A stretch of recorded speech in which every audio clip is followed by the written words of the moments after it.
Hi, everyone, and welcome to episode 103 of the Tick Bootcamp podcast. The title of today's interview is Left Behind, an interview with Abby Lottridge. My name is Richard Johannesson.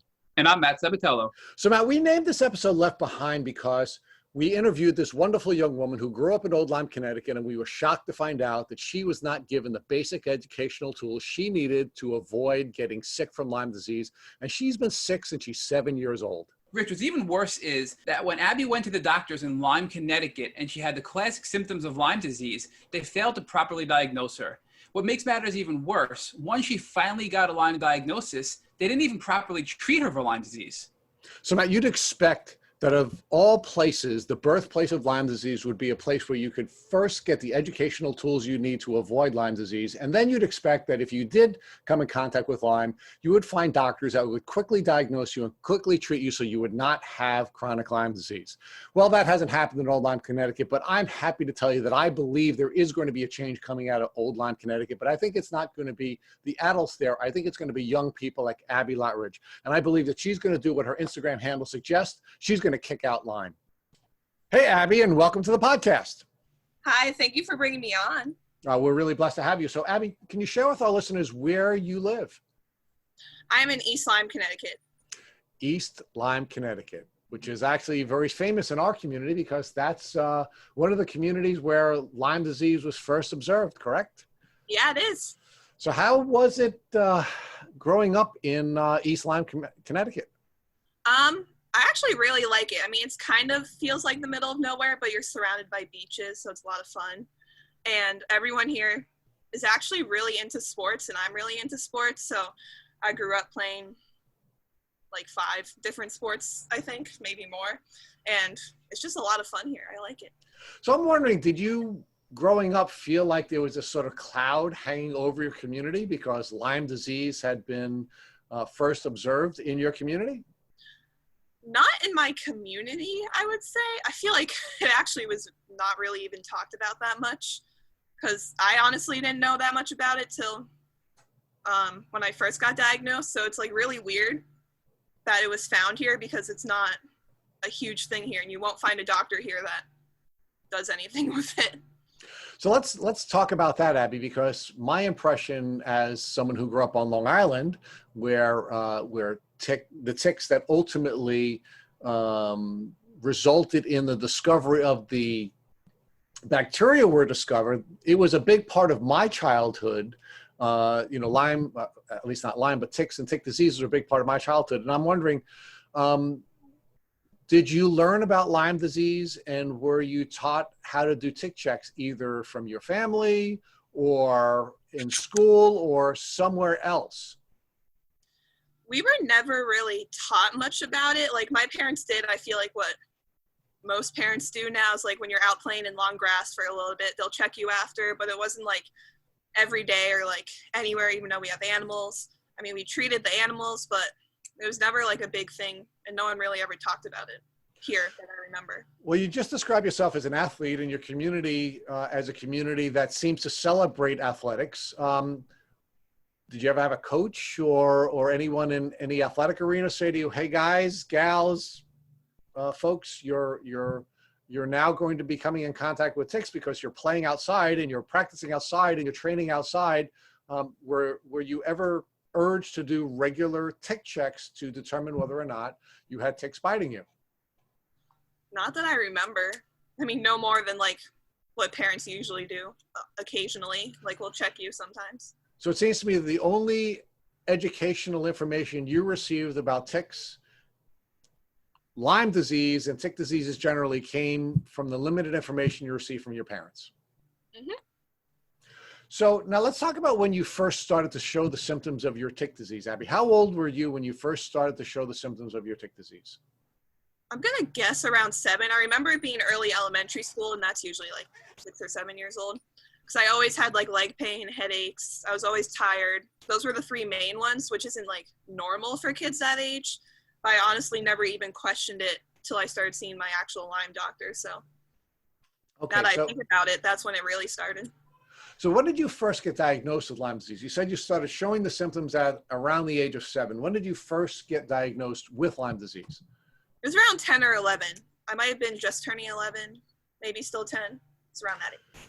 So you're now 19 years old. Mhm. So you've been dealing with the symptoms of Lyme disease for more time than not during the course of your life. Yeah, I've Yeah. been definitely over half my life.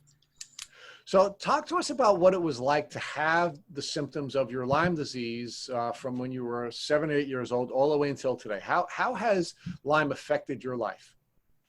Early on, I mean, just being tired all the time, I didn't want to go to school. Of course, I might have abused that a little bit when I was younger, but a lot of times I really couldn't go to school. I was always tired. Kids always asked me from 7 to even when I graduated high school, they're like, why are you never here? And I would always just answer tired because I didn't feel like explaining it. And I'd always have to cancel like plans with my friends, especially once we got to like middle school and high school, once you start like going out more. And people really never understood why, or they'd give me a hard time. And then it was just, and then you have teachers who are helping you, but you're never there. And then they kind of don't understand. And it's just, it was always kind of weird and different and frustrating all at the same time, because you want to be a kid, but then it's really hard to just be a kid when you have all that stuff. Well, so let's talk about that. So, I mean, most kids, of course, want to have a lot of friends, and they want to do the things that kids want to do with their friends. Did your symptoms interfere with your ability to be a normal kid and to have the kinds of friendships that you think most of your other friends had?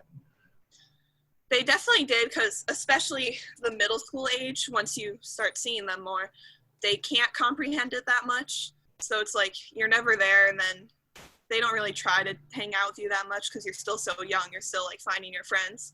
So it's a lot harder to find friends the way people were able to normally. And like you couldn't do like all play dates like everyone does when you're that young, just because I was so tired and everything hurt so much, and I get sick really easily. Like I actually used to get strep throat twice a month.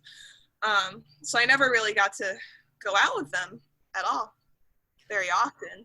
So do you think your social circle was smaller during your childhood and your teen years than most of the other people in your community?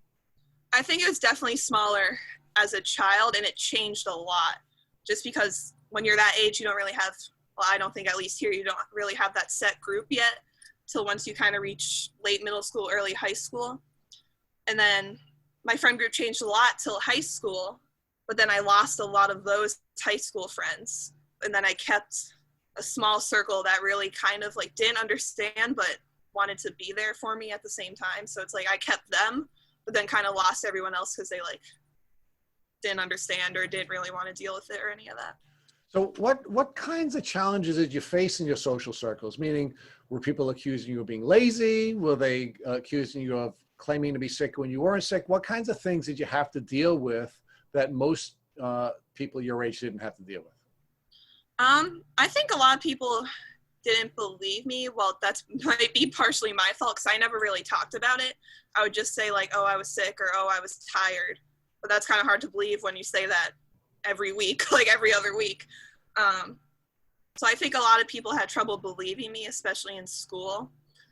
So it was kind of a really weird thing to go through without really talking about it, because like how can they understand if I'm not going to talk about it that often?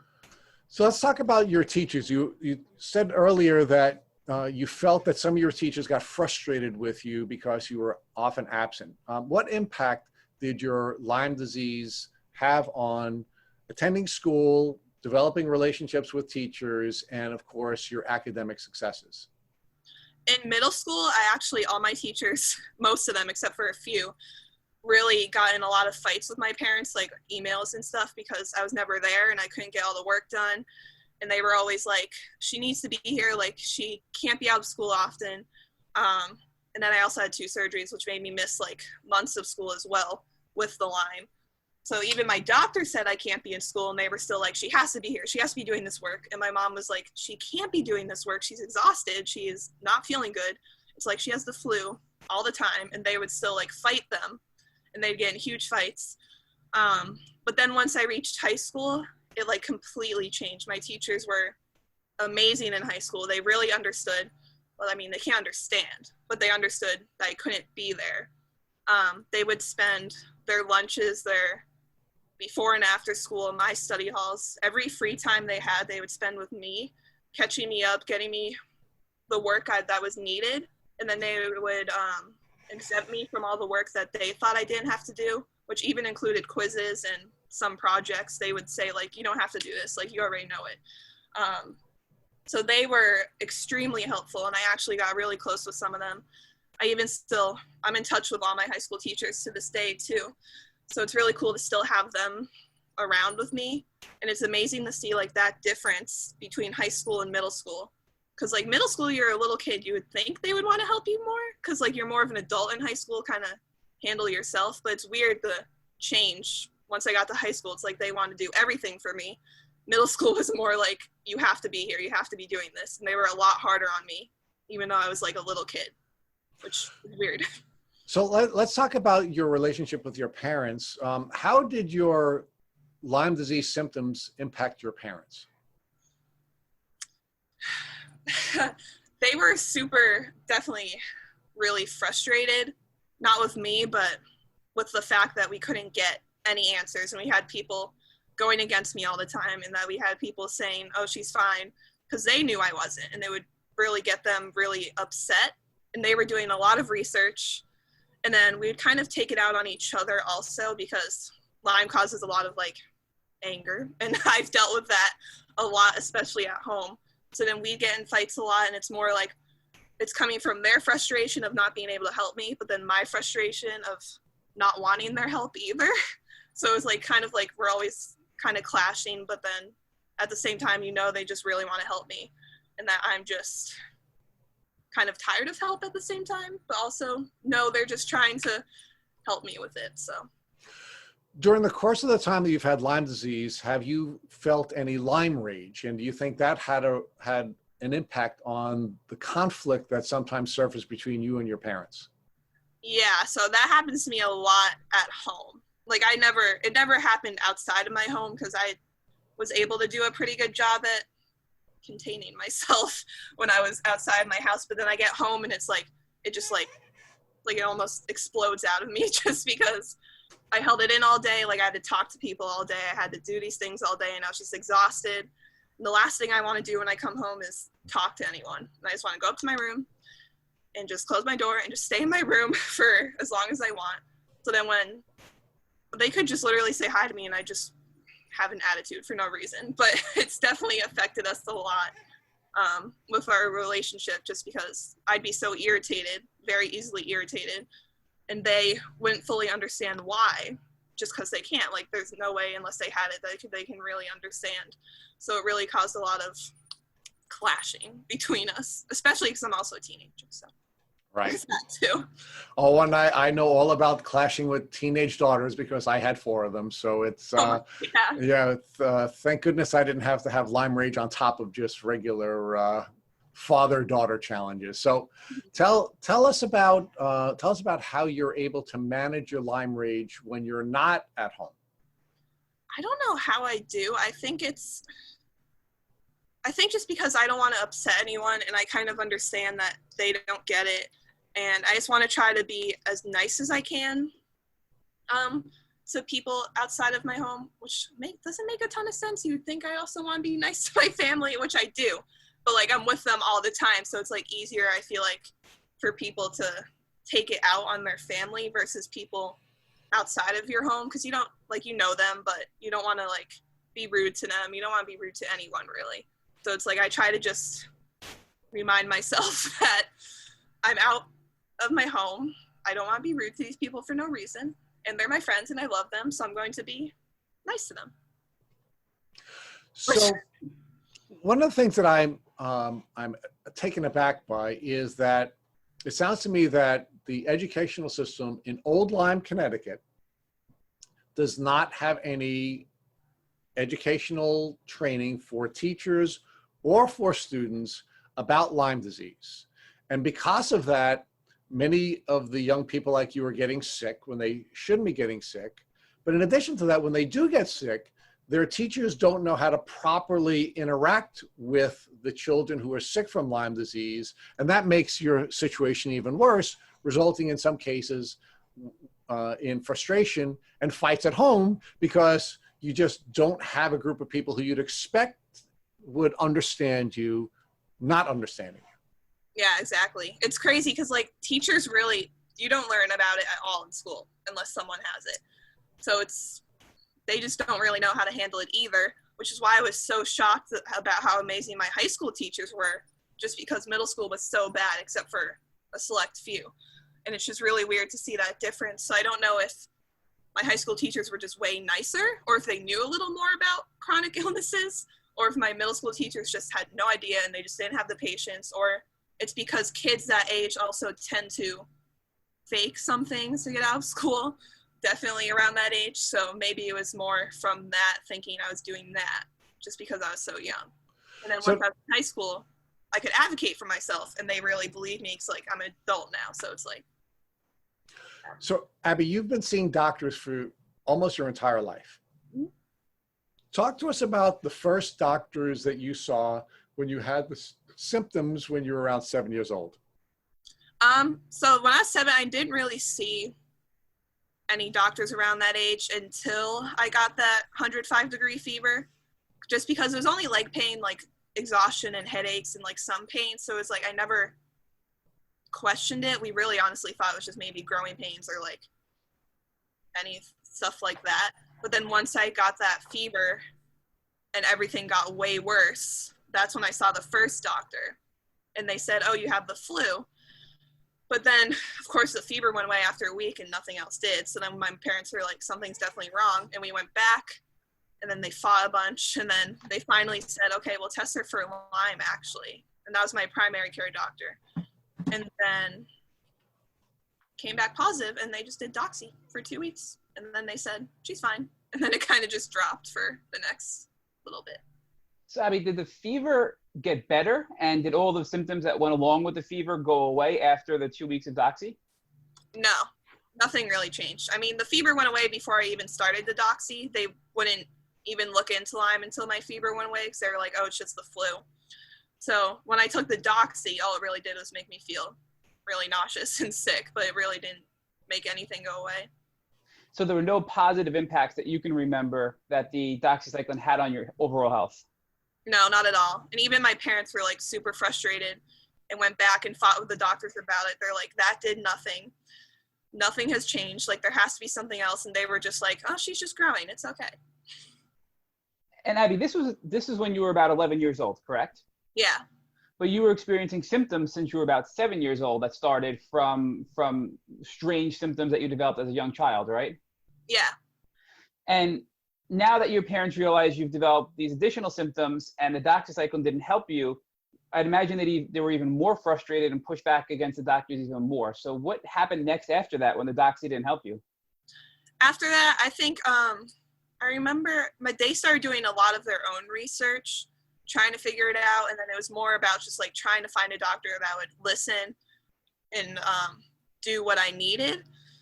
So that was really hard to find, and we really didn't until now. But they really just tried to do a ton of their own research. But then it kind of all fizzled because I also got thoracic outlet syndrome. So like in between these years, the focus was really shifted towards that and kind of ignored everything else just because that was the main focus. So that kind of got in the way of trying to figure out what the Lyme was then. So your health was getting worse and worse and worse, and then you developed something that they can put a name to. And walk us through what that is and what that was like for you and what those symptoms are of that condition. That one was, so we knew that was completely separate because it's just an arm thing. It's when your rib and collarbone are too close and it cuts off all your nerves. So like my arm was literally, I couldn't move it. I couldn't pick up an empty soda can. My arm was like turning blue. It was weird. So then that actually took a year to figure out. So that really took a year out of trying to figure out what Lyme was, just because we're like, oh my God, she can't use her arm. It's blue. What is this? So that's where the focus is at. We finally find a doctor in Mass General. He's like, I don't think it's thoracic outlet because 1, it's rare. 2, it only happens when you're like 40 and I'm 11. So he tested it and then he was like, well, you definitely have it. So then we did the surgery and then I was fine after. And then it happened 3 years later, which again takes the focus off Lyme. And then, but we knew what it was, luckily, so he just did the surgery again, and now I have no issues from that. Do you think there's any connection between that and your Lyme disease, or do you think that was just bad luck that you had at a young age? I think it might have been bad luck because I was also a softball pitcher, which a lot of like repetitive activity can cause it. I was reading about, I remember when I was younger. So I think it was just unlucky that it kind of just fell on top of the Lyme stuff. When you had your Lyme diagnosis when you were 11 and you got the 2 weeks of docs, it didn't help you. Did the doctors tell your parents at that time that you were cured of Lyme? Was that no longer a consideration after that, or how did that go after that period? Yeah, the primary care doctor was like, because my test came back negative after doxy. But that's like the one test the primary doctors have, which everyone knows isn't really the best one either. So after doxy comes back negative, they're like, it shows nothing, she's fine, she's just growing, like she's young. And my parents were like, this isn't normal growing, and she's exhausted. Like, so they got in huge fights, and then we were like, we're done. And then we walked out and kind of took it in our own hands to try to find a different doctor, which then was the one that got arrested and fell kind of fizzled. We're going to get to that pretty soon about your doctor that got arrested. But before we get to that, what other doctors were you seeing when you were sick and you couldn't figure out what was wrong with you? So aside from your issues that you had with your arms, did you see any other specialists aside from your primary care physician? I don't think I did until after the second Lyme doctor, because of how long the arm thing took. We didn't really have time to try to go figure other stuff out. So after that second doctor, I started seeing like neurologists, rheumatologists, infectious disease, other primary cares like psychologists, all of them. Definitely mainly out in Boston and Hartford because they're supposed to be the best that's around us. Yeah. So did you go to your second doctor because your first doctor got arrested? No, so the first doctor is the primary care. The second doctor is the one that got arrested. And then Okay. And your second doctor was among others that were considered to be the best in your area. Yeah, he was supposed to be a pretty good doctor for Lyme. So all of these specialists that you saw after your second doctor who did get arrested, none of them thought about the Lyme disease diagnosis that you had at an earlier age, and they all just sort of couldn't figure out what was wrong with you, it sounds like. Yeah, and my parents always brought it up. They were always like, she got Lyme when she was young. We think it could still be that. And then they were all like, not if the test is coming back negative. And then one of the infectious disease was like, well, actually, Lyme can mimic fibromyalgia. And they were like, so maybe it's that. And then he sent me to pain specialists out in Boston. And then that was the focus for a lot of years.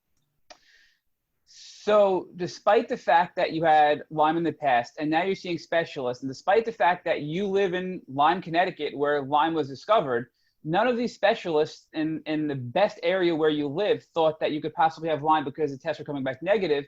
And yet we know these tests are at best, 50, 60% accurate. So that's really mind-blowing from our standpoint. Yeah, it was crazy. And one of the neurologists said to me, this was more recent, like right before I found my Lyme one, he was like, he looked back at some of my records, and I had been in a couple mental hospitals, like those places, and he was like, oh, so are you getting any help for this? And I was like, no, not really right now, because we're trying to figure out what's wrong. And he was like, well, I really think you should be focusing on the depression in this, because that could be causing a lot of these issues. And my mom was like, are you kidding me? And this doctor also wouldn't even look at my symptom. I have a journal of symptoms just because my brain fog gets so bad, I literally can't explain my symptoms that well on my own. Even if it's happening, I can't like put it into words. So I tried to show him the journal, and he's like, no, I want to hear you say it. And I was like, but I can't say it. So that was really frustrating. And again, Lyme can cause cognitive issues, what we call Lyme brain. So your doctors now aren't even recognizing your written symptom journal because they want to hear from you personally, but yet you're cognitively not able to speak to them and explain your symptoms. Yeah, exactly. I could say like pain and tiredness, but there's so many others that I can't like put into words on the spot, which is why I write it all down. So I'm getting angry just hearing the story because of how many times you were failed. Now, I'm sure your parents were outraged, but as a young child, did you realize what was going on? Were you angry, or were you too young to realize that you were being mistreated? I think the anger really didn't start till once I was older, like early high school, maybe my last year of middle school. Probably more early high school, though. Just because when I was younger, it's just like, okay, I'm being dragged from doctor to doctor. My parents are trying to figure it out. It's like, I didn't really know what's going on because I'm so young. And it's just like, I don't know. I don't know what's happening. Do you think that a lot of the reasons you took so long to get back to Lyme was because you're a young female who looked healthy and doctors didn't want to recognize that you can be sick because you were young, you looked okay, and they just wanted to go right to something like a mental health issue, or it's something, the tests are positive, you're healthy, it's there's nothing here that we can tell you that is wrong with you, so it must be psychological. Yeah, I think that was the main issue. And I also think when I was younger, like throughout middle school and just middle school, I think a lot of them were reluctant to help me. One, because like you said, all that, but also because around that age, kids tend to be more dramatic and tend to exaggerate things to get out of like school and stuff. Like I've seen a lot of little kids I watch do it too. It's not an uncommon thing. So I think that's more like they're thinking, oh, she's just being a little dramatic. Like she's fine. She just doesn't want to go to school or whatever. So on top of the fact that you don't look sick, that you're young, you appear to be healthy, they think that you're just a hormonal teenager who may be rebelling, and they're telling you, go see a psychologist, basically. And as a consequence, this really delayed your diagnosis. But did they try to treat you with anything for any of these misdiagnoses? So for anything like your mental health related illnesses or any of the other physical misdiagnoses, did you ever get prescribed anything to try to help you? I wasn't on that many like antidepressants because I hate them, first of all. So I was really reluctant to trying them. And then for the pain stuff, like at these pain clinics they would send us to, they tried to put me on some of the common pain meds like gabapentin and a bunch of others I honestly don't remember the name of. And did you go on them or did you refuse to take them? I went on a couple of them after being like worn down, but I was really, really reluctant to medicine unless we knew why we were using it, because a lot of it was like guesswork, and I was not willing to just be put on all this medicine for reasons that they really didn't know why. I was like, I'm only going to go on medicine if you know why and you know what you're doing. I don't want to be doing guesswork. I don't want to be taking all this medicine just because you're guessing what is wrong. So it was more, I only want treatment if you know what you're treating and why. So did anything they prescribe ever actually help you, or was it all just sort of making you feel the exact same way you were before? None of it helped. If anything, it all made me like worse, like nauseous and sickness wise. I'd get really sick. Even if I ate a bunch, it's gross. I hated medicine. And how did your team of doctors respond to this? Did they feel that you needed to increase your dosage? Did they feel that it just wasn't the right medicine because they're prescribing you this medication to make you feel better for a misdiagnosis, and now you're feeling worse? So how did they react to that? A lot of them didn't really do anything. They're like, oh, that's just a side effect. A lot of them wanted to increase my doses. Like every time I went to Boston, I remember seeing one pain person for a while. And every time I went, all she did was move my joints around, just because I'm like hypermobile. So she just move them around a little bit. And then she'd be like, oh, we should increase your dose. And it was like a 20-minute appointment that was like useless, that we were driving 2 hours to go there to really just get my medicine dosage up. So now kind of focusing on the time period here. So you're now seeing your second doctor. You're seeing a whole bunch of other specialists. They're giving you misdiagnoses from physical things to mental health things to fibromyalgia. And now your second doctor that you're working with, gets arrested. So talk to us about that and how that impacted your journey to discover your ultimate diagnosis that you got of Lyme disease. Yeah, I actually, my parents and I have talked about like thinking where I would have been now if he never disappeared, because we think he was kind of onto something, like kind of understood more. He was like doing the no gluten, no dairy, like a lot of the Lyme doctors like to do. I think he kind of recognized that Lyme was a huge possibility. I can't remember if he tested me. I think he might have. But he was one of the ones that actually kind of listened and understood. He didn't treat me like my current Lyme doctor, but he kind of knew more than any other doctor. So we kind of thought we were on a better path. And then we got a call one day that was like, oh, we need to cancel your appointment. And then we later find out that I will never be going back because he disappeared and got arrested, lost his license for prescribing his son narcotics for no reason. But I think actually now, like not as like 5-6 years later, I think he might have gotten his license back, but I'm not sure. So that kind of, but back then it just kind of fizzled. So it just dropped. So now we're back at square one because we have no contact with him. We have no idea where he is. It was just done. So this is about 5 years ago. So you were about 14 years old at this point in your journey? Or maybe I did math terrible. It was probably a little more than that. I think that was more 12 or 13, so close. 12 or 13.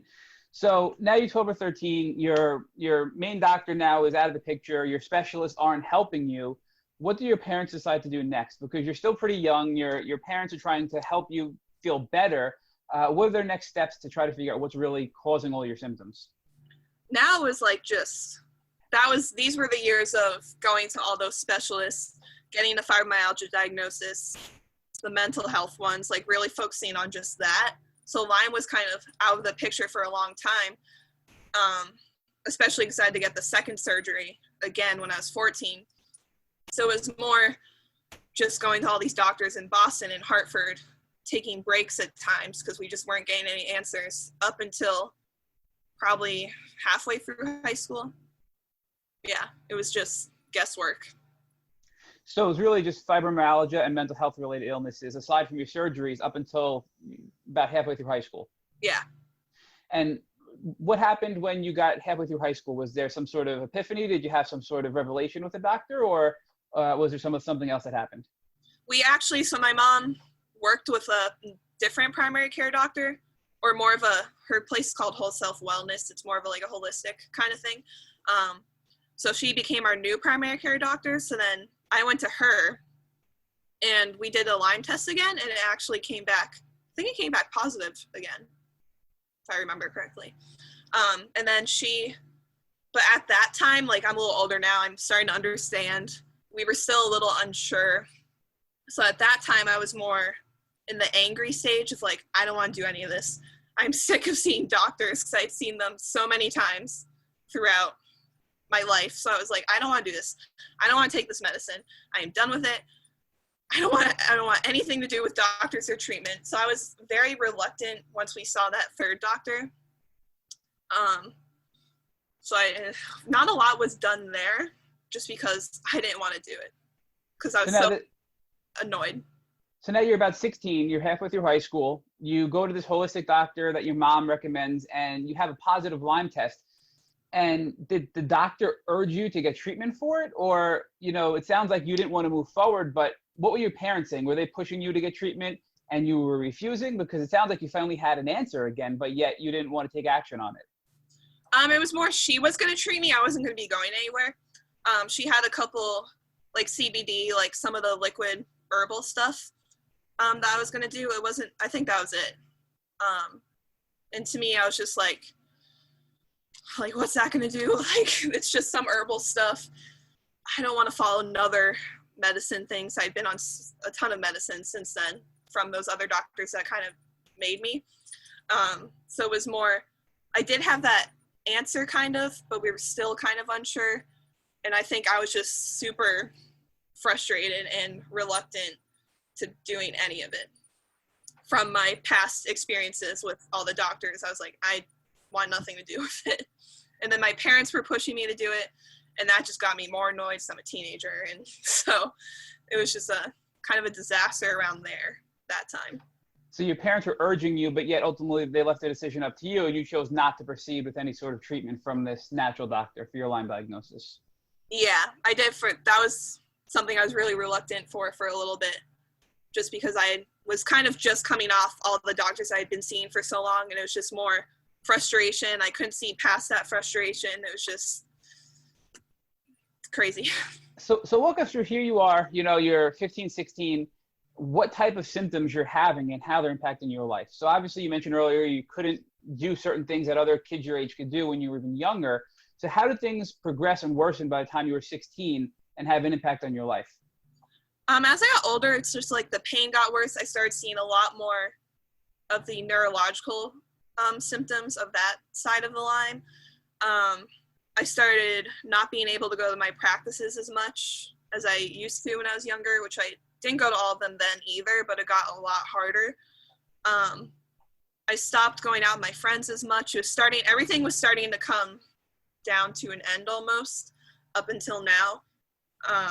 It was just a lot harder to do things. Every year of high school, I had more absences. Each year it got bigger. And all the symptoms just were progressing.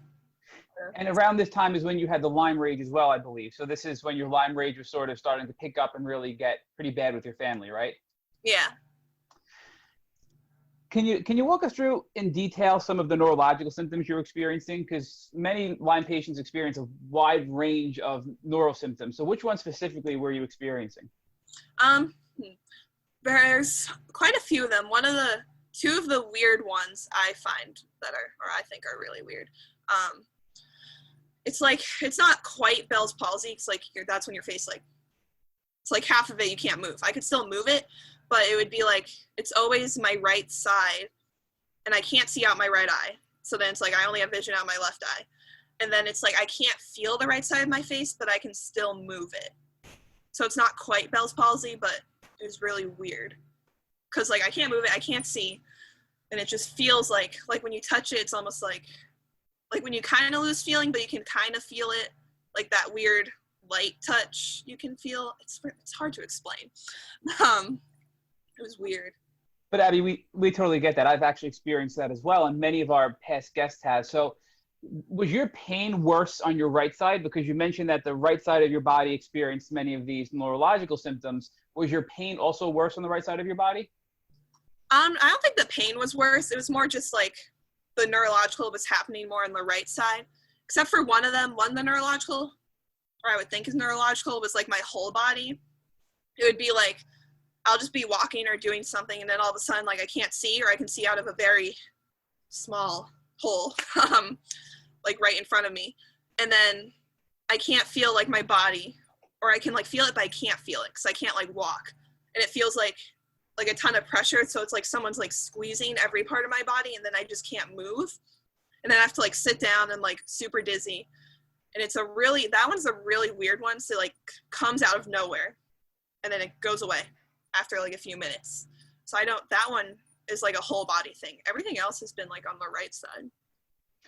So all of these wacky things were happening when you were in high school, and all of your doctors were still attributing this, or some of your doctors were still attributing this to being psychological?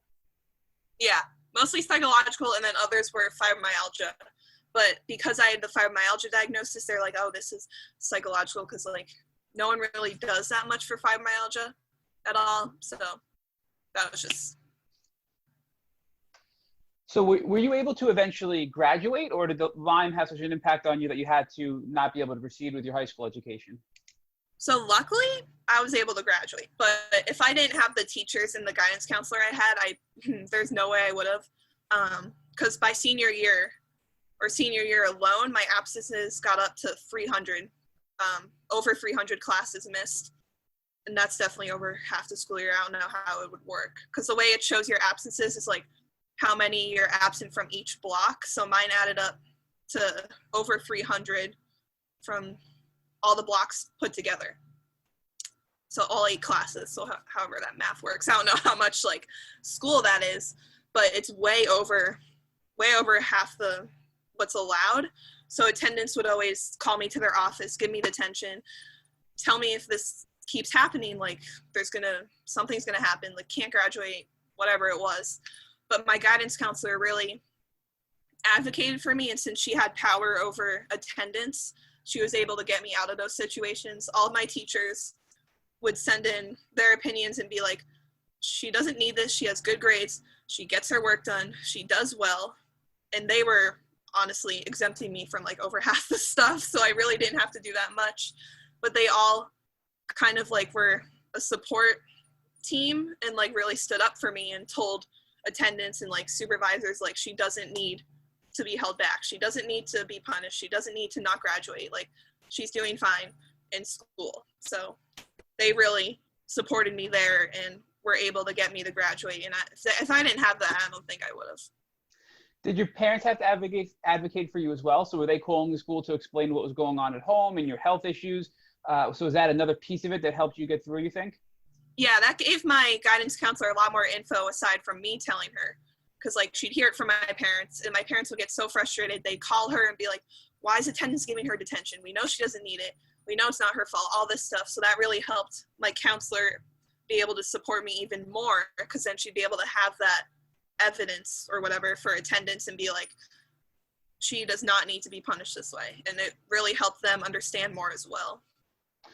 So this is another common theme that we're finding with a lot of our guests, where when they have support, they're able to help get through situations like yours, where without this support, you may have not been able to graduate high school. And if you had less supportive family and less supportive teachers and social workers at school, you probably wouldn't have graduated high school, it sounds like you're saying. Yeah, I don't think so at all. I don't even know how to explain how thankful I am for them, but I really am. They were really amazing. So now you're at the point where you're going to graduate high school. You're 18 years old. So this is, I guess, just last year for you. Mm-hmm. You know, where were you at symptom-wise? You still didn't have your last and final Lyme diagnosis yet. So how was your health? I mean, were you able to go out of the house? You know, walk us through what you weren't able to do at that point when you graduated. Senior year was really the year where I missed the most practice, where I missed going out the most. It was really the year that kind of where I lost most of the things, because it slowly progressed every year, and then by senior year it's just like there's not a lot left. So then my symptoms were getting worse too. I was barely in school. It all got a lot worse by senior year, which made it a lot more difficult to do school, to be with friends, to go to practice. So I missed out on a lot of that stuff. And you mentioned that you did well in school and that your grades were pretty good. So did you ever experience brain fog or Lyme brain at any point where it impacted your cognitive abilities to perform well in school?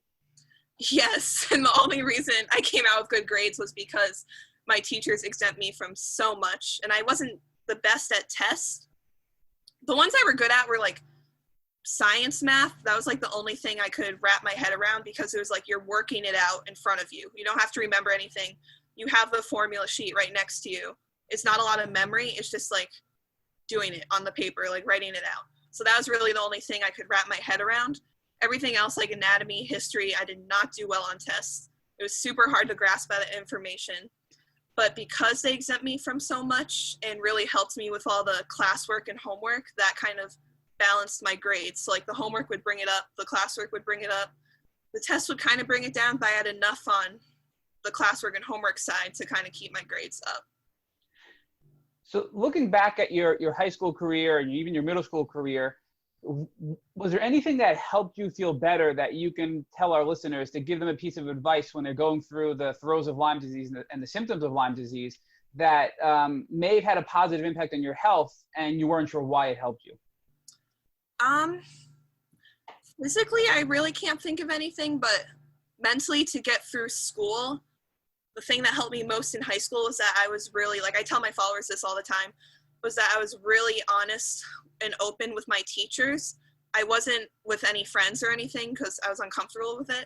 But in my head, I was like, for my teachers to understand and not be mad at me and not like wonder why I'm never here, I have to be honest with them. I have to be open with them.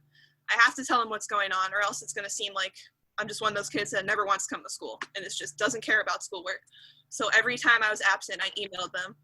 I went to their classes every lunch to get what I missed. I was always in their room getting help. I was always showing them that I was trying really hard, so that when I was not able to, they really understood and they were able to help me and really want to help me.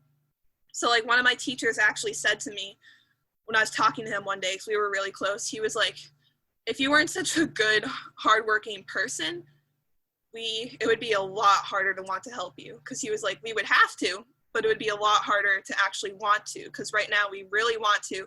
We want to get you through high school. We just want to get you out of school so that you can get the treatment you need. And it would be a lot harder to do that if you weren't showing how much you actually care about school. So that made a huge difference. So it sounds like your open and honest communication skills really helped you get through the hard times before you knew exactly what was going on with your health. And without that, your high school career and your home life would have been much more difficult. Yeah, definitely. I think if I wasn't honest with my counselor and she wasn't contacting my teachers, I wasn't contacting my teachers, it would be a lot harder to believe. Even though I did that in middle school and they still didn't believe me, but high school, it really changed a lot. So a lot of people are ashamed or embarrassed to admit what's going on because they don't know what's causing these symptoms. So how did you get over that struggle to be so open and honest, yet not know what's really causing it and get past what I'll call the shame of the unknown? I still felt that a lot. Like, my teachers were honestly the only people that I was open with. And I think it was because I really wanted to show them like that I was trying in school and I wanted to be a good student and that I wasn't a bad student.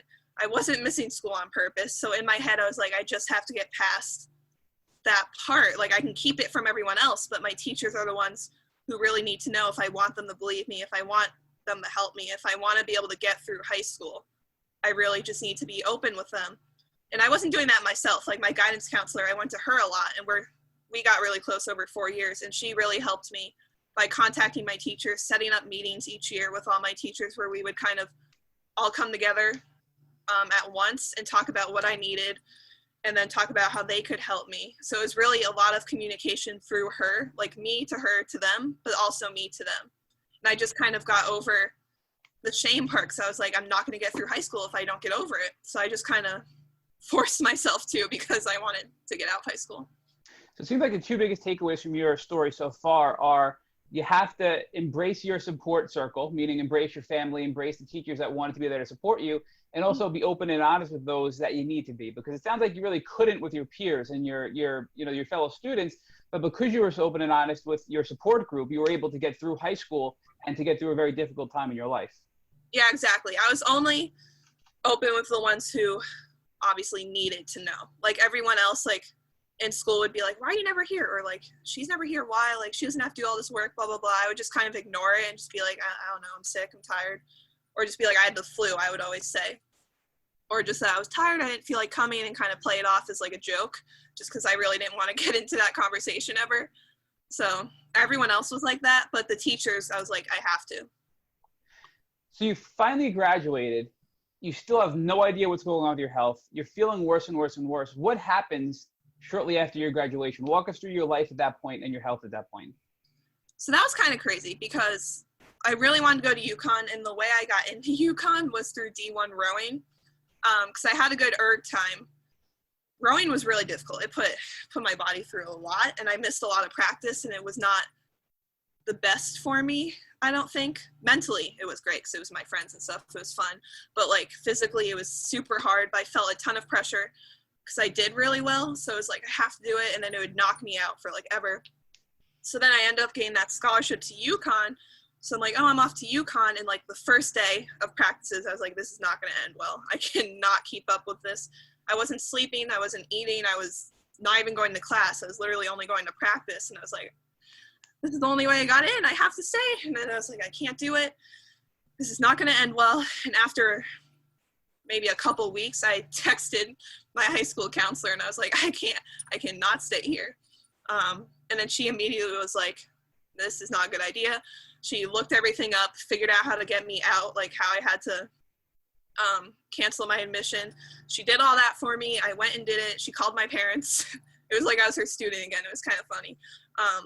She kind of handled it for me, and I was like, okay, well, I guess I'm leaving. So I was at UConn for not even a month, and then I left shortly. So you left UConn, you went back home. Your health is even worse than it was when you graduated. What were your parents, now you're an adult, officially, technically you're an adult. Were your parents urging you to seek additional guidance from the healthcare, professionals that you had worked with in the past, or were you sort of at the stalemate where you didn't know what to do? So yeah, this was actually around the time right when I found my Lyme doctor. My dad actually found him. And at the time when he first brought him up, I was still in that frustration of, no, I don't want to see doctors. I don't want to do this. I don't want to do that. I am done with it. And then after a while, to myself, I was like, maybe I should, but I didn't want to talk to anyone about it. I really wanted to do it on my own. So I kind of made an appointment without telling anyone, and my parents found out because they called to try to make the appointment for me. Because they were like, she's going to go. And then it said I already had an appointment. They're like, what? So then I went to him and kind of took it into my own hands. Like, even now, I don't talk to anyone really, except my Lyme page, about my appointments and stuff. And it's kind of my own responsibility. So he definitely found that doctor, and now I'm with him. So your dad finds this Lyme litter doctor. You refuse to go, but then you go on your own. He calls to force you in, but you're already in, it sounds like, which is shows how much your parents really love and care about you. Mm-hmm. So it sounds like this doctor really has helped you so far. So if you're comfortable sharing his name with our listeners, they may be interested to know who has helped you with your Lyme journey. Yeah, so it's Charles Bazil. It's kind of, Bazil's spelled weird. It's like Bizilj. And he's at Antero Healthcare in Ashford, Connecticut. There's 3 Lyme doctors in Connecticut, and for some reason nowhere around East Lyme, but there are 3 of them. He's one of them. He's the closest to us. So I started seeing him, and he actually grew up with my dad's side of the family, which is really weird, but also really cool. So he knows like everyone on my side, my dad's side of the family. And like at our family gatherings, they're like, oh, we know him like from when he was like 18. And it's like, it's kind of cool. So this is sort of like, this is sort of different than other podcast episodes because you already had your Lyme diagnosis, which you sort of pushed to the side when you were in high school. So did he retest you for Lyme, or did he just immediately start treating you for Lyme because you had that, those several past positive diagnoses?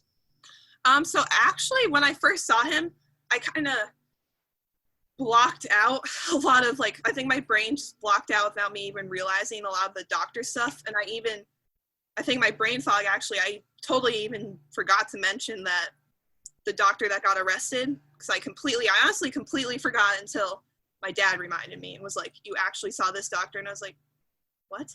It's like, it was weird. It was like this whole memory that just kind of got blocked out. But I did bring up to him the one when I was 10, and then I think I brought up to him the one from my doctor before him, but then he was like, no, that's only one test. We're going to do all the ones I have. He did the co-infection ones. He did a couple different Lyme ones. I honestly don't remember what they were. And then he sent it to all these different labs. One of his favorites are in Massachusetts that he thinks is a really good one. He sent to a couple others, and then he has his own lab. And he really wanted to just test everything, because he was like, you've had it for so long, it sounds like, so we're just going to test everything, see what we can find, and go from there. So what were the results? Did you have Lyme again for a 3rd time or a 4th time on a positive lab result?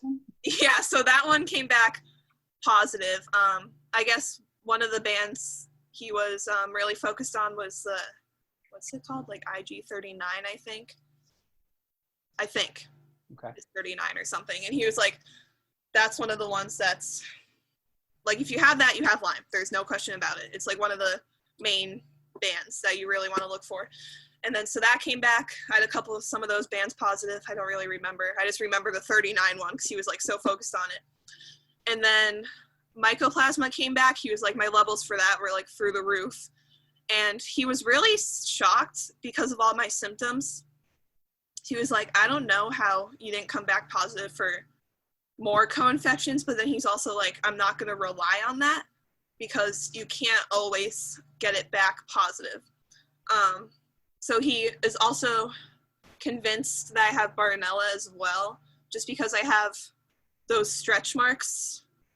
And I was never overweight. I never gained weight. I never lost weight. I was always fit my whole life. So he's like, there's no reason that at 19 or 18 years old you should have those.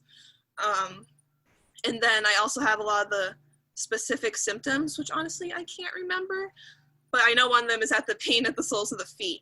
And then a few of my other ones were really Bart specific. So he was like, I really think you can also have that, but it's also hard to get a positive test on Bartonella. So he wasn't relying on the blood test for that. So it sounds like this doctor was very smart. He's a Lyme litter doctor. You tested positive for a couple of things, but he also made a clinical diagnosis based on your symptomology, which was very smart, recognizing that even the best labs in the world aren't perfect, and they can result in having a false negative test. So Now that you finally have your positive labs for some things, clinical diagnosis for other things, what was the treatment protocol that he put you on to finally help you start healing and recovering from all these tick diseases? The first one, so I'm on my fourth one, but the first one was, it's always been a mix of, he's not a fan of antibiotics, but he knows you kind of need them. So he puts you on some of the really good ones. Like he likes azithromycin, he likes rifampin. I can't remember some of the other ones, but there's a few others. And then he also puts me on like LDN for some of the neurological stuff. He puts me on thyroid and adrenal boosters. He puts me on biofilm busters like stevia, biocidin, a couple others. And then there's stuff like glutathione, curcumin. That was kind of where I was starting. I can't remember all of them. It was so many. It was like 20. But it was a mix of vitamins, herbals, biofilm busters, and then antibiotics to kind of work together. But nothing was really changing. I wasn't really herxing that much. So then he's like, okay, let's try some other stuff. So he added a couple more, made kind of a newer protocol. That still wasn't doing much. So then he puts me on the dapsone protocol because he's had a lot of success with that. He's gotten almost all of his patients into remission with it. A lot of them can walk again. A lot of them can actually have most of their life back and have had so much success with it. So he puts me on this one. And then what happens is I got the really bad reaction that has only happened to one other person, of course. And I ended up in the hospital for the night because it did this reaction that can happen, but it's not like super common. It like dropped my oxygen. So I was like turning blue, and then I was just really tired. And of course it's around Corona time. So everyone's like, oh my God, do you have the virus? And I'm like, no, I do not. So I go in the hospital and have to like talk them out of that because it was the dapsone. I even called them before going to the hospital. I was like, my lips are blue, my oxygen is low, my blood pressure's high, my heart rate's high. I have like, my mom's a nurse, so she has some of the stuff to check. And he was like, first he wanted to see, do you have a sore throat? Do you have shortness of breath? I was like, no. He's like, okay, it's definitely the medicine. So he's like, go to the hospital. So we went, and then I talked them out of the coronavirus thing. I'm like, it's my medicine. Do not put me on that floor. I am not getting that virus, because they were thinking about it. And I was like, please do not. So then I finally got the ER doctor in, and she's like, oh yeah, that definitely sounds like your medicine. It's not the virus. So luckily she knew that. All the nurses didn't, but luckily she did. So then they kept me. They waited for my oxygen to kind of go back up. They gave me a bunch of fluids. They kind of just waited. It was kind of more waiting, making sure nothing got worse, because my blood pressure was high, my heart rate was a little high. So like we waited for everything to kind of calm down with the fluids, waited for the methemoglobin test to come back, which it was high. So that was interesting. So now I can't be on that protocol. Yeah, dapsone is a very tough drug for many people that we've spoken with. So, you know, your reaction is quite severe, but we have heard others have negative reactions and have to stop taking it. None as severe as yours, unfortunately. But so now that you went through this experience, what were your next steps? Because everything else before is kind of keeping you at the same level. You weren't making improvements. Now the one thing that you had hoped for put you in the hospital and you had to stop taking. So what was your Lyme-Litter doctor's next step to try to get you better? He was upset, definitely, because he's had so much success with it, and he was really hopeful for it just because of how well it's done for everyone else he treats. So he was like, well, there's nothing we can do. Like, we shouldn't put you back on it. It'll be too much of a risk. You could really develop some blood issues, which is what kind of happens. He's like, we don't want to risk that, really. So he was like, well, we just kind of have to move forward. We have to keep figuring it out, try to find something that works. So now I'm on that protocol. And it's still a lot of the same vitamins, herbals, biofilm stuff, the antibiotics, but he also added methylene blue, which I guess some study came out recently, at least in Connecticut, I don't know, that it's worked well for Bartonella or something. Some study came out he was telling me about. So he's like, I want to try you on this. So I've been on that for maybe a couple weeks, and then a bunch of like the rifampin, the azithromycin, the LDN, the adrenal and thyroid support, glutathione, stevia. There's something called like huatina. I can't pronounce it. It's like hutina or something. It's a liquid one. It's like a lot of that. It's a mix of everything. This has all been over the last 10 months that you've been seeing this Lyme litter doctor. But let's talk about some of the specific things you tried. So you mentioned the LDN, the low dose naltrexone, which is sort of like an off-label use for it. So have you noticed that that's helped you in any way? Because we have heard that has helped a lot of past podcast guests that we've interviewed. I think actually, at first I didn't really think, but then I started noticing the right side of my facing wasn't happening quite as much. So I think it kind of helped a lot with that. I haven't actually had it in a little bit, so I think it's helped a little bit with my neurological stuff, even though it's still, stuff like that still happens. I think it reduced it. And another drug you mentioned is the rifampin, which people have had many past podcast guests have reacted negatively to. Have you had any side effects from rifampin or anything negative from that, or has primarily just been part of your protocol and it hasn't really had a positive or negative impact for you yet? I've had a lot of side effects. So I don't really know what is from what, but I've heard rifampin can do a lot of like nausea and like feeling really sick kind of stuff, which I have been feeling. So it could be from that, but also could be from other stuff. So I have had some negative side effects. I can't pinpoint which drug it's from.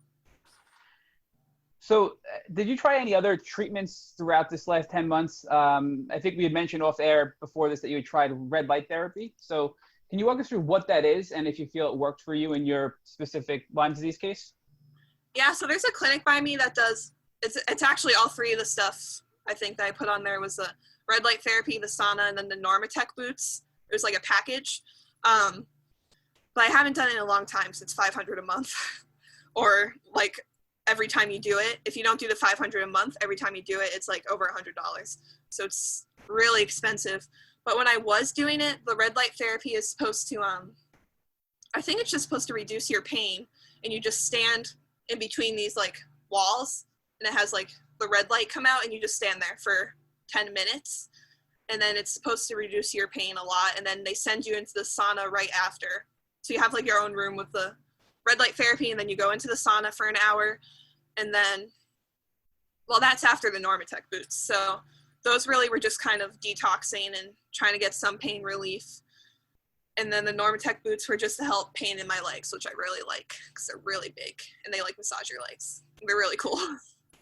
So describe these Normatec boots for us. They're just giant boots that massage your feet. I mean, give us an idea what they're like. They go from your hips all the way down to your feet. So it's like your entire leg. And they just put a ton of pressure and slowly like compresses your leg to get like the blood moving is what they were saying. And then it like releases and then does it really slowly back and forth. And it's to get kind of more of a blood flow is what they were telling me. And it feels really, really nice because I have a lot of leg pain issues. So it really helps a lot with my pain there. But it's so expensive. So I haven't done it in a long time. So this one is actually how we found you on Instagram, is talking about how physical therapy has helped a lot with your pain as well. So it seems like you've been using physical therapy in parallel over the last 10 months with your Lyme treatment and your Lyme litter doctor. So can you walk us through specifically what type of physical therapy you're doing and what sort of an impact it's had on your symptoms? So I actually started 2 years ago. And we knew my PT from the gym I used to go to. We were kind of friends with him from the gym. Like he's a gym family friend. And then I had this pain before I even knew the Lyme, and he was like, "Oh yeah, come in. Like we can work stuff out." So I went in for my first appointment and I told him everything, in his face. I still laugh a lot about his face to this day when I first told him everything, because he was just like, "What?" He was like, "Okay, I need to get my brain together, but let's start from head to toe." So he worked with me for over 2 hours, my first appointment, and just kind of went through everything. He kind of tested everything, like reflexes and like a bunch of stuff, like moved me around a little bit, really went through in detail from head to toe just to be able to get his brain together. So then after that first appointment, I started going twice a week. And in the beginning, it was a lot of exercise and manual therapy. But then after a while, it was working, but we wanted to try, he brought up dry needling for pain. And I was like, "Oh yeah, let's try dry needling." And then that ended up being a huge pain reliever. So we were like, let's keep doing that. So it kind of transitioned from exercise to dry needling. Since I knew what exercises helped, I could do it on my own. I didn't really need to be doing them there. So now it's more, I go there, I get dry needled, and it's acupuncture needles, but it goes into your muscle instead of the surface of your skin. So it goes into the trigger point and then releases it. And when it first goes in, it hurts a lot. And it's like this like deep pressure thing. But then once it releases, it's like this, it's like you feel so much lighter, and it's like this huge, just like pain relief. I mean, it still hurts, but you reduce your pain a lot. And then he literally needles me, my head, my neck, my traps, my shoulders, my upper back, mid back, lower back, my front and back of my hips. And that's really all we have time for, because it takes an hour and a half to do everything. And it has worked really well for the past 2 years. It's the only thing that's given me any real pain relief. So now I go once a week because insurance is kind of difficult. But it's been working really well. And then after he does the needling, he does manual therapy, and we mainly focus on my head and neck since those are the worst for me. So he'll do releases on my head that will help with headaches. He like puts his fingers under my skull and then like pulls, and it kind of reproduces a headache, but then it goes away after. And then he'll flip me over so I'm like face down. And on the back of my neck, he pushes on each joint in your neck from like C1 all the way down your neck to the end. And he moves it, and I'm really hypermobile, so he can push really far. And he moves it around, and it reproduces a lot of headaches when he presses the side of your head, like the joints up here. And it like puts this sharp pain all the way to your eye, which I get a lot, but it's supposed to reproduce it so that after it feels a lot better, which it does. It works really well. And then he cracks my neck. He'll crack my back sometimes. And all that together works really well to keep me kind of functioning a little better while I'm going through treatment. So it's more supportive care. So he has to kind of get through insurance with that, but it's been working for 2 years. So Abby, in addition to the dry needling and the manual work that he's still doing with you every week, what were some of the exercises you mentioned that you now do at home that have helped you, that you started doing early on? Some of them, there's a lot of them. So one of them is controlled articular rotations, which I really like. There's a video, if you look it up, you can find like videos on it everywhere. I like the CrossFit Invictus video. They're really clear about explaining it. And it's just moving your joints from head to toe in slow, controlled circles. And you want to do, it's supposed to help with your pain. So if it's hurting, you need your circles to be smaller. You don't want it to be hurting. So even if your circles are like super small and it's not hurting, that's fine. So that's one of them that really helps with my swelling and pain in joints. A lot of them are with like bands that you'll find at gyms. So I use like a thin band for like my hips, and you like put it around your hip, and you have that leg straight and then the other one up like at a right angle, and like you push forward and like squeeze your glute, and you want to feel like this tug in the front of your thigh. And then other ones are like you put one around your head and let it pull on your head, which helps a lot. And then there's a lot others that I can't remember. Well, I think, Abby, a good resource for people that want to learn more is to follow you on Instagram, because you have so many great videos describing what these things are and things that have helped you at physical therapy. So you've given us a whole bunch, but for those who want to learn more about this, they can just check you out on Instagram. And Abby, what's your handle for those that want to check you out and learn more about this? It's Kickout Lime. And yeah, I do have a lot of videos on there, which I honestly can't remember right now which ones I've posted or even what they do. But I have them all written down in my notes, so like I remember and I make videos, and I'll post about them because they honestly have been super helpful for me.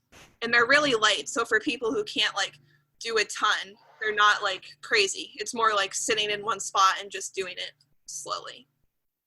They're really light. Abby, you did mention that one of your doctors in high school recommended something with CBD in it. Have you ever tried CBD since? Has that had any impact on you and your health? Yeah, that's a part of my protocol, actually.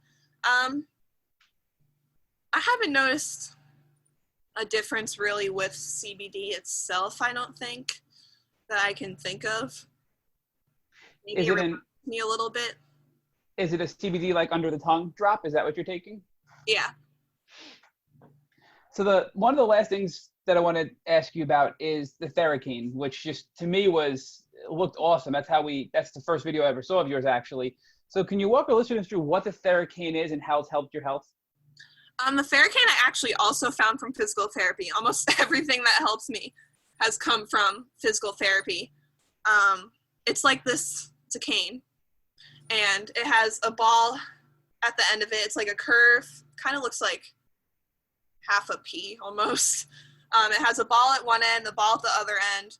It has another mini cane coming out the middle of it with another ball at the end.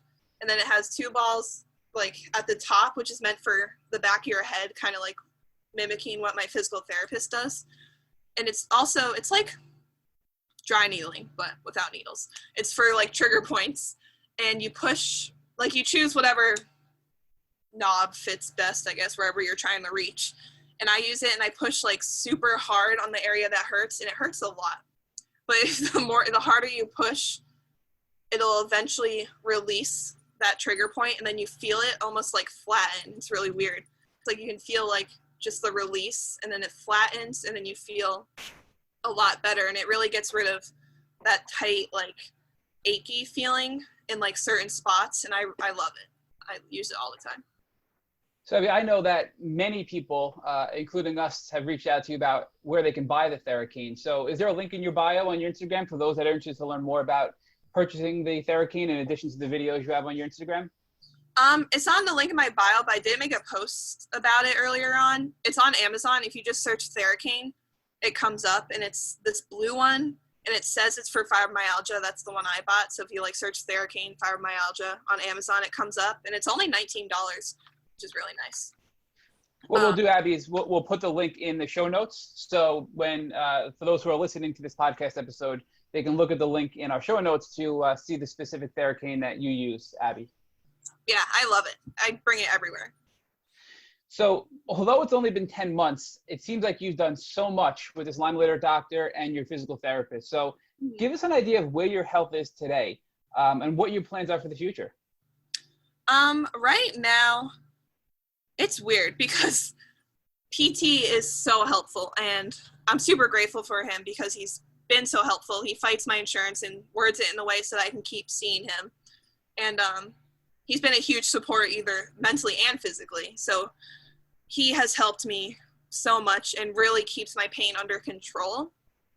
But it will last a few days. So then coming off that is really hard because then everything starts to get back to how it really is, and it's like, oh my god, I have to wait another few days till I see him again. So he really just kind of keeps me, he's trying to manage me. So my health, it's almost like it's getting worse, but at the same time I'm being managed, so it's being helped. And then with my Lyme doctor, they work together. So like my Lyme doctor tells him all the time, he's like, please don't let her leave, like keep her on as long as you can, because he knows he's helping me. Because my Lyme doctor and I are still trying to figure out what works and what will work, and trying to figure out when I'll have like a good herx, because I have had herxes, which I think I am right now because I've been having so many hot flashes, but I've never gotten better after them. So it's all just been bad ones. It's just been like I herx and then it's like nothing changes. So we're still trying to figure it out, but this new protocol is still new. I've only been on it for a couple weeks. So I think it's more of just waiting a little bit to see if anything changes with this one. So I would say it's like worse, but I have more support now. So the support has changed a lot, but I have gotten worse almost. And I'm going back to school, which I'm excited about. And I made that decision because of the support I have now. Like I have the people that I need to be working with. So it's not kind of like navigating it on my own and having no answers and having no support and not getting any progress or whatever. So school will hopefully be a little easier with that support, but we'll see. And then I want to go to PT school too, because I actually want to be a vet. But then the whole Lyme thing really changed my career path in the PT once I started going there. Because I'm like, I want to do stuff with chronic illness people. I want to be able to do what my PT has done with me, because you hear of a lot of PTs not doing that. Like one of my followers told me she can't do that much, and a PT came to her house and refused to help her. And I was like, that's really sad because there's so many good ones and that gives like such a bad image. You just need to find like the right one, and I want to do that really badly. So Abby, in addition to going through a career transformation, or at least a focus of a career transformation, we also noticed that you've gone through social media to try to help other folks who are going through these challenges. So can you share with us what inspired you to reach out to other people when you're in the throes of all of your own challenges? It definitely took over 10 years to actually start talking about it. But when I first put out a video on my regular Facebook after seeing my Lyme doctor, I was like, okay, I have an answer. I should share this information. It's not really guesswork anymore. And I'm going to hope people don't become invasive and start like talking to me unless they want the information and want more awareness and stuff like that. I just didn't want to be bombarded with a bunch of like sympathy and all that stuff. So when I put out that video, it got a lot of like good attention. Like a lot of people wanted information. A lot of people wanted to know more. And I was like, okay, this is really cool. So then after a while, I was like, I wanted more of a audience that was more like me instead of like friends and family and like other people. Cause it's like, I want to be able to help more people, not just like spread the awareness. So I was like, maybe I should make an account. So then I did, and then it ended up, right now it's doing pretty well. And I've gone really close with some of my followers, and a lot of them have my phone number. And we actually made, girl and I were like, let's make a group chat maybe. And we expected to get like 10 phone numbers. We got 40, and we were like, oh my God, what do we do with all these phone numbers? So we had to make 3 group chats, which actually right now are really cool. So we talk every day, and everyone shares like what they did today, or like one of the group chats, we talk about one thing we accomplished at the end of every day. It's like where you can come for information. A lot of them talk about stuff that has helped everyone. We share different links. We talk about different treatments, stuff I haven't even heard of, stuff other people hasn't even heard of. So I think that's been really cool to like have each other and kind of like understand each other and share different experiences. And then same thing on the actual account is like I get people in my messages asking for advice, or like they share stuff with me, and it's been really cool to connect with such different people and learn like so much more than I already knew. And like I didn't know half the stuff I've learned already from all of them. So it's been really cool. So one of the things we really appreciated about your social media is your authenticity. So much of what we find frustrating, and I can tell you as an old man, I personally find frustrating, is you have all kinds of people on various social media, all made up, their hair is fixed up, their clothes are perfect, they're posing in one way or the other. And then they'll say in the background every once in a while, well, you know, that's only for 2 minutes of my day. I really am in a lot of pain, but they're of course presenting very differently. Whereas you're really authentic, and you're quite frankly only the second person that we've interviewed that we would quite frankly compliment as authentic on your social media, where you are really showing yourself when you're having challenges. You are giving advice about how you've overcome challenges. You're giving how-to videos. And the one that I was the most saddened by, but I thought was the most authentic was you described having to purchase a cane, not your Thuricane, but a regular cane. And you didn't even describe the cane as a cane. You just described it with some cuss terms. And I thought it was so authentic and powerful, and I'm sure you know your audience is really moved by that, because we as outsiders were really moved by the authenticity of account. So can you talk to us about why you're just being authentic rather than putting on a happy face and a lot of makeup and wearing wigs? You're really just being authentic and sharing your experience. I think honestly it's because in the real like life world, like going out and like school and all this stuff, I never talked about it. I tried to hide it as best as I could, which I always did, I think, a pretty good job at. So it's like I feel like a lot of people try to do that, and it's like super frustrating because you have nowhere to like show or talk about or see other people going through what you're actually going through.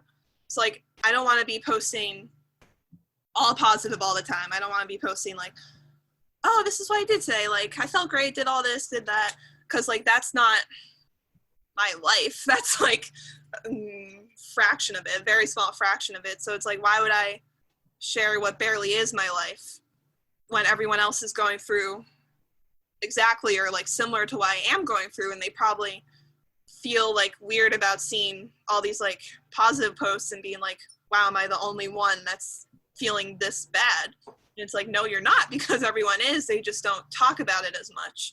So then I really want to just talk about it as much as I can to kind of be like, you're not the only one stuck in your bed. You're not the only one feeling like crap all the time. Like, you're not the only one going through all of the bad stuff, because it's never shown. I feel like my feed is filled with all the like positive stuff, and I'm like, that's going to make people think they're the only ones going through like really bad days. And it's like, that's not the case. It's just what people are choosing to show. So I feel like it's better to show the reality and to show other people like that other people do go through it, and then show people that aren't quite aware what it's actually like as well. So it's more of just awareness and trying to show people that they're not the only ones, because I think Instagram can really make you feel like that by seeing all the good one posts. So in addition to being one of the few folks who are showing the real Lyme experience, we want to ask you now on the micro, what would you do if, God forbid, your mom came in right after this podcast and showed you that she had a tick biting her on her arm? What advice would you give her so that she would not suffer chronic Lyme disease the way you have been facing? Well, I mean, since I have my Lyme doctor, I would be like, you should go see him. But I know that's also a really hard thing because of how expensive it is. And it's like, am I going to go before I even feel sick? And maybe, I don't think it's a waste of money, but some people might think like, am I really going to waste like $500 to go figure out if I'm sick or not before I even feel it?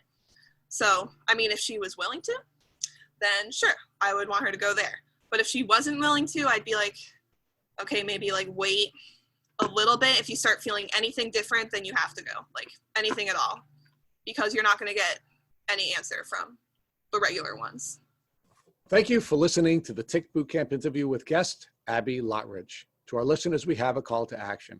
First, if you'd like to learn more about Abby Lottridge and her tick disease journey, please visit her Instagram at KickoutLyme. Second, if you enjoyed this episode of the Tick Bootcamp interview with Abby Lottridge, please share it with your friends by using the social media buttons you see at the bottom of the post. Third, Tick Bootcamp has created a Tick Bite Blueprint that has been inspired by the information that has been shared with us by past podcast guests. We urge you to visit our website at www.tickbootcamp.com to view the blueprint. Please note we would appreciate any input or improvements you would like to offer. Fourth, don't forget to subscribe to this podcast on iTunes, Google Play Music, or Spotify to get the automatic episode updates of our Tick Bootcamp podcast. And finally, please take a minute to leave us an honest review and rating on iTunes or on our website. We make it a point to listen to every single one of the reviews we get. Thank you for listening.